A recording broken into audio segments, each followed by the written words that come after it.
Howdy guys, how's it going? So today we're going to be taking a look at these 4 fire kits laid out in front of you. Over here we have got my more bushcraft / primitive fire kit. This is a waterproof / emergency fire kit. This is my EDC pouch fire kit that I normally always carry in my cargo pocket or jacket pocket.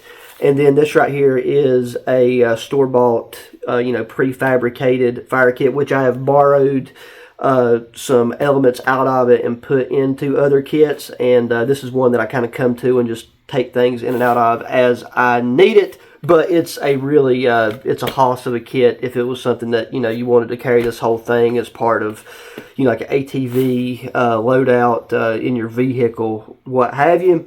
And I think we should start with that one.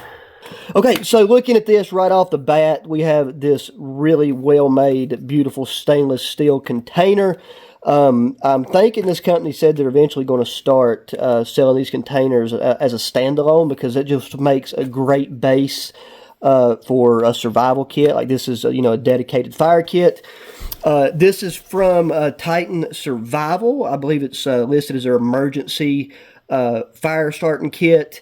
And when you get it, it comes with a really nice waxed canvas bag that I'm currently using as a tool cover. So it's on one of my shovels, like titanium pack shovels in my building. And it also comes with a Ranger band around the outside. And I was using the Ranger band for something and it's just got lost in the fray. So now whenever you open this thing up, as you can see, I've used this lid as a base plate to get char cloth and tinder and stuff like that going in some wet conditions before. But yeah, here at the top we've got a bag of fat wood shavings. These things light up super quick, rather by match, lighter, ferro rod strike, whatever the case may be. And I mean, I've used some of these. Like this bag was just filled to the max. Like beforehand, you couldn't keep this tin closed without said Ranger band holding it together. So like everything in here is like just a really good quality and quantity. So we got our fat wood shavings there.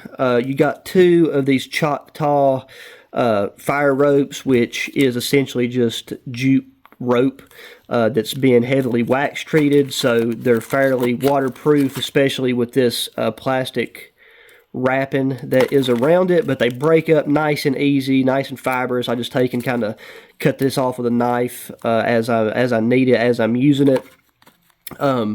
And especially still when they're still sealed up like this, they pack very, very well if you need to take it out of this tin. Here is some pieces of fat wood as well. These are more like lightly treated, so something you could use as kindling, but still has enough to where, it'll light up if you take and shave a bit off, or it'll light up with a lighter or match fairly easily.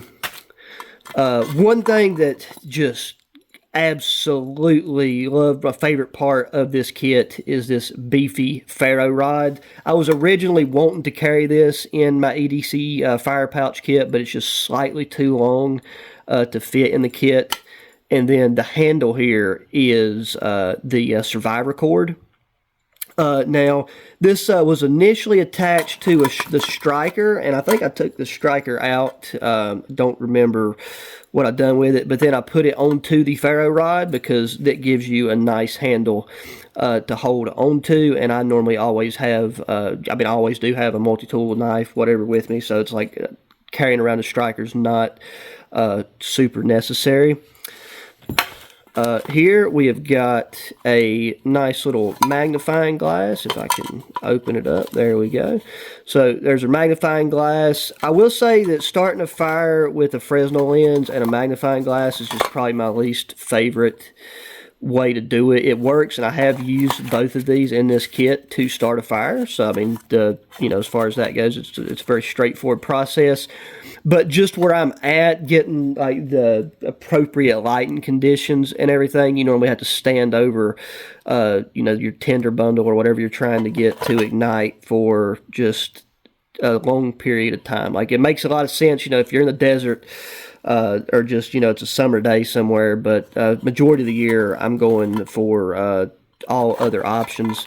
And then here you got a nice collapsible, and it's a good long one, collapsible bellow to give the fire oxygen, and you don't have to stick your face in there and just inhale a bunch of smoke. So it just makes it a lot more pleasant of an experience. I will have a link to all this stuff, everything that's still available online, you know, if you want to go check it out for yourself. I'm thinking that is everything that was in this kit. I don't think I took anything else out of here, but if I did, once again, I'll take and have a link to this in the video description. But really, really nice kit and container, and one that I think is very reasonably priced for the quality of the items that you get in this. Okay, and then now we'll take a look at more of the Bushcraft and more primitive fire starting kit. And this is one where you can still add a lot of different things, take it away just depending on, you know, what you're going for. But I mainly use this, I should say, as my flint and steel fire kit.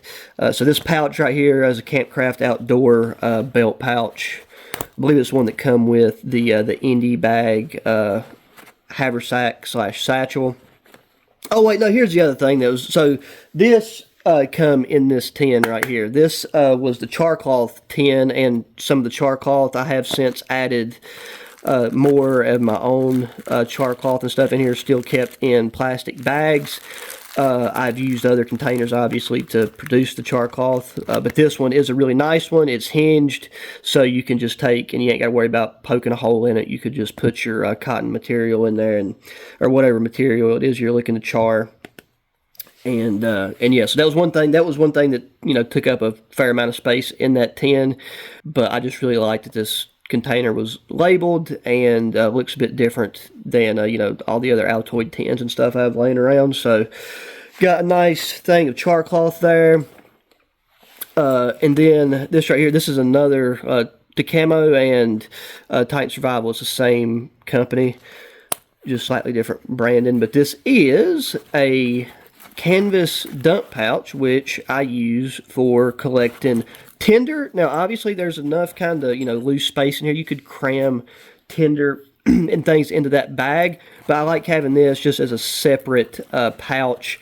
That way, too, if any of the tinder that I'm collecting is a bit damp or even wet, then I can take and put it in this pouch, cinch it up, tie it up, and where you got the belt loop and stuff on the back, you can hang it on the outside of your pack, or, you know, just whatever best suits the situation you're in. But, you know, you can get you a really, really nice tinder bundle, tinder nest of material into that dump pouch. Now, everything else in here has kind of become, is pretty much just in here loose. So here is the carbon steel striker I've been using. This is, I don't even know if it's on there, but this is a cubic. This is like the only non-titanium thing I believe that company makes, but this is a carbon steel striker. I like this one because it's the way that it's closed on the ends, but it still wraps all the way around to this side. So even if this one side, you know, over who knows how many thousands of strikes got wore down, you could still flip it over and use this side as well. So that's why I like this, you know, full oval design. Then I got a piece of quartz. Quartz is the best and most readily available rock in all the areas that I go to. I've actually got 2 new ones that I just found on the ground yesterday. It was a perfect size on my nightstand that I need to add to this bag. And then in here, I've just got some strands of waxed jute, same type of waxed jute that Choctaw, those Choctaw fire matches or whatever in the that first kit are made out of. And then I just had some leftover pieces of this like natural fiber fire starter, and that is everything that is in this kit. Now, with it being a primitive kit, it's like something that you could add in there. I never have even really used the method. Anytime I've done a bow drill fire or friction fire, I just use wood blocks. But if you wanted to find you like a stone or a seashell or something like that to be your bearing block for a friction fire, that would be the type of thing that you could throw in here.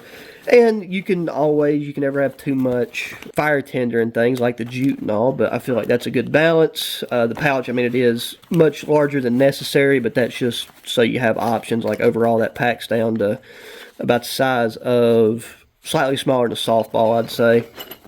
But that's just the way that I like to carry that. And I where this is the Campcraft, like the wax canvas material, it is water resistant. Okay, so now we got 2 left. Let's take a look. This is my EDC fire kit pouch. This is a Better Bushcraft EDC pouch, and it just so happens it is in Greek Lizard, same as the pants I'm wearing right now. But I found this to work extremely well. I've been carrying this as my fire kit now for, I'd say, at least 3 months, probably a little bit longer than that. But this stays in my right cargo pocket if I am wearing a pair of pants or something that doesn't have cargo pockets, which is pretty unlikely. Then this will be in a jacket pocket. It will be on my person one way or another. The only thing is that goes along with this is I do always carry a lighter in an Exotac sleeve in my right pocket. I just keep it separate, that way I can easily access it to melt the end of cordage or something like that. But anytime I need to get a fire going, this is what I pull out. So we'll start off with the ferro rod. As you can see, this is still a really nice, big, beefy ferro rod, and it was the perfect length to fit diagonally into this pouch. This one right here is a County-Com ferro rod. I did leave the striker on this one just because it was already tied on and just for ease of access, but this thing throws really good sparks. Don't want to get too aggressive there and burn a hole in my Wooby blanket, but really nice ferro rod. Will last you a hot second. Then off to the side here, got a collapsible bellow. I can't remember. I think this is the Gritter Gear, one of the Gritter Gear bellows. But once you get spoiled having these around, it's hard to go back. So we got that. Then everything else in here is just tinder.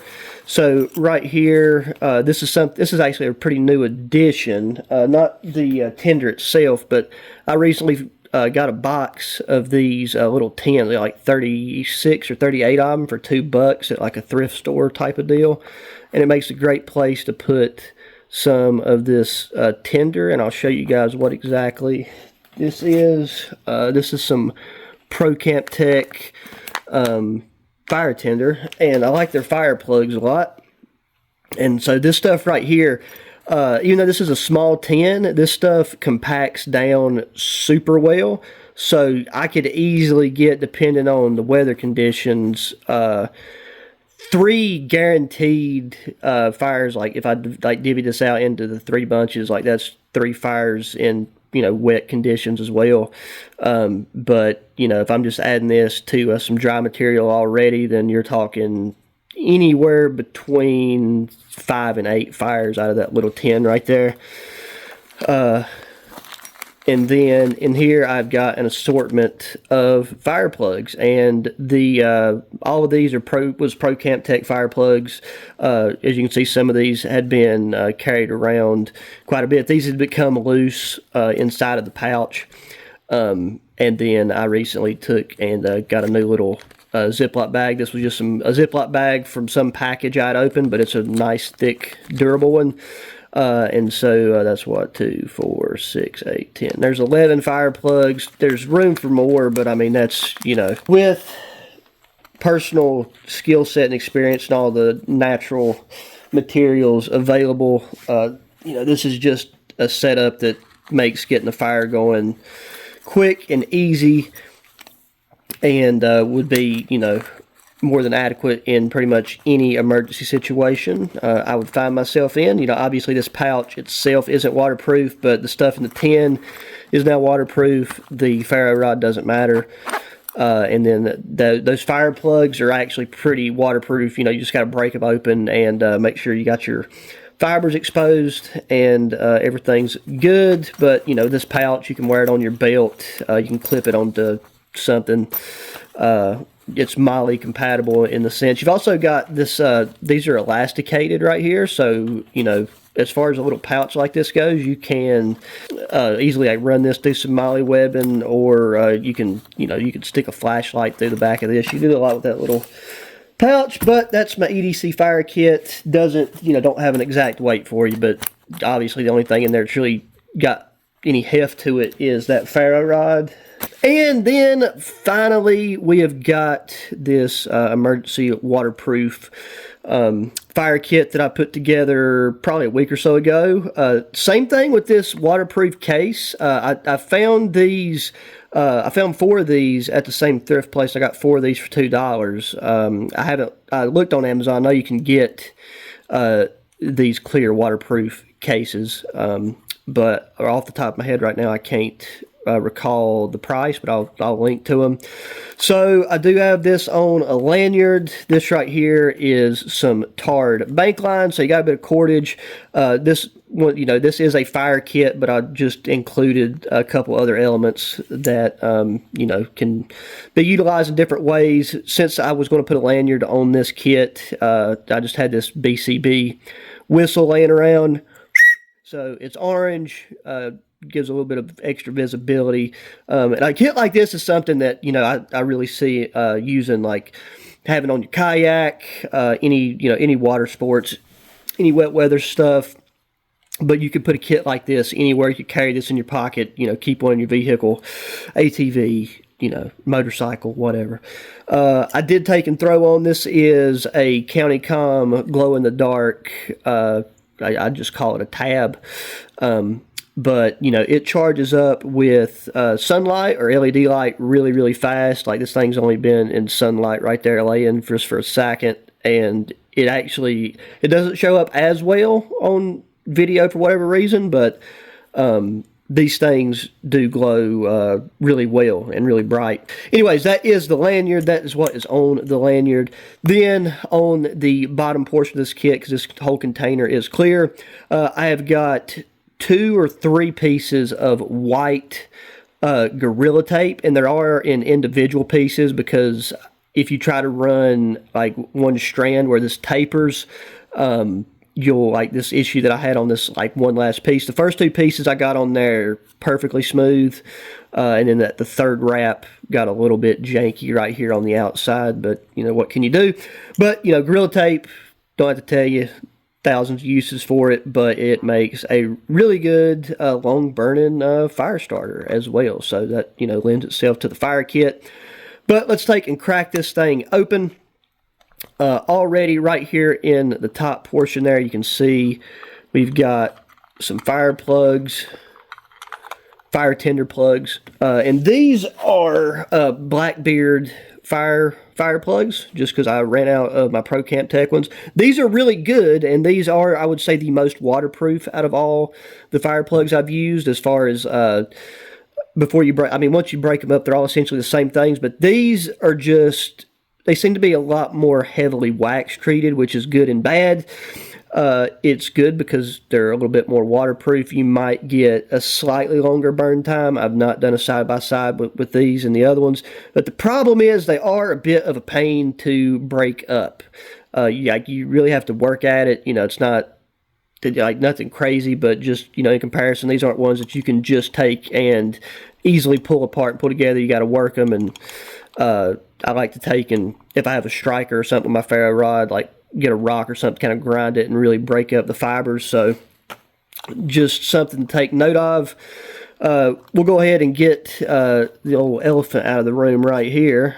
And this is one of the ultimate matches. This is like the best, one of the best emergency fire starters that I've ever used for this compact size. It essentially works in the same manner as a flare does, but this one, you know, its form factor and stuff allows it to fit in a kit like this. But all you do is pull the pin, shoots flames out the front of it, and keeps burning for a good bit. Like I said, I've used these in a video. I'll be using one of these in a video soon if we get some more inclement weather. But yeah, Enola Gay, same company that makes the smoke grenades and stuff. That they use in airsoft and all that a lot. And this kit was, you know, put together with stuff that I had. So, like, none of this is anything that I went out and specifically bought or anything for this kit. So, keep that in mind as well if you're maybe wondering why one thing was used and not another. But, yeah, and just to fill gaps, I've got more of those fire plugs that was squeezed down into there. So, we'll get to those as we need to. Okay, this extremely large hurricane style match. This is a Zippo. I've not had a chance to use one of these Zippo matches yet, but we'll be taking these out very soon. I'd actually stuck the box in the back of a drawer and forgot about them, but one of these was just a perfect height to fit in here, and once again was trying to fill a gap. So we got that. Here is a striker, and then that striker is also to accompany. Okay, wait, there we go. We got two more fire plugs. Okay, and then these are UCO store matches. We've got 2, 4. We got 9 of those in there, so that should be 9 fires on its own. And then here I've got a BCB ferro rod with the striker. The striker on these are actually really nice. They've got like a sawtooth edge right there, and then you have like a nice sharp 90-degree angled end on these. And they have to be the little button compass just for getting a general direction. These little compasses on these ferro rods are fairly accurate, so that was just a bonus. And then finally in here, I've just got a lighter. Now, this is not a big lighter because like 4 or 5 years ago, I bought a box of 100 of these lighters on Amazon for $18, I think. And so far, I recently opened up the second pack of 50 because they come in 2 packs of 50. And out of the first pack, didn't have a single one fail me, aside from one that I stepped on and broke.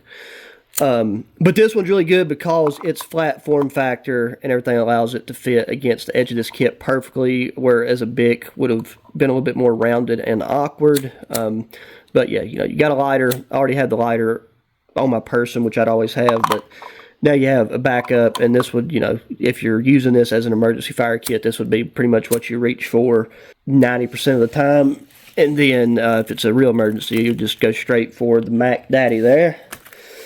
But yeah, that is the waterproof fire kit. So yeah, guys, there you go. Now, if you're a avid viewer of the channel, you'll know that I'm always, you know, trying out different methods, different products, and things like that. You know, sometimes I carry around a Zippo lighter. I've tried and I like the Exotac stuff. But, you know, those are all things that I tend to pack separately and individually and on a case-by-case basis, just depending on what I'm doing. But, you know, I always have this with me. And then kits like these are things that I'll throw in just depending on what I'm doing.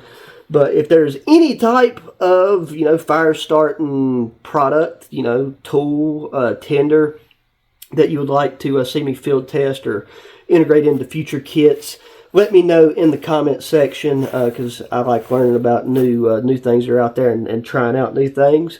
But that is going to do it for this one. So as always, please hit that thumbs up button, subscribe if you've not already, share the channel with friends, family, anybody just gold gear and outdoor activities. Hit me up in the comment section, thoughts, opinions, questions, and until the next one, guys, adios.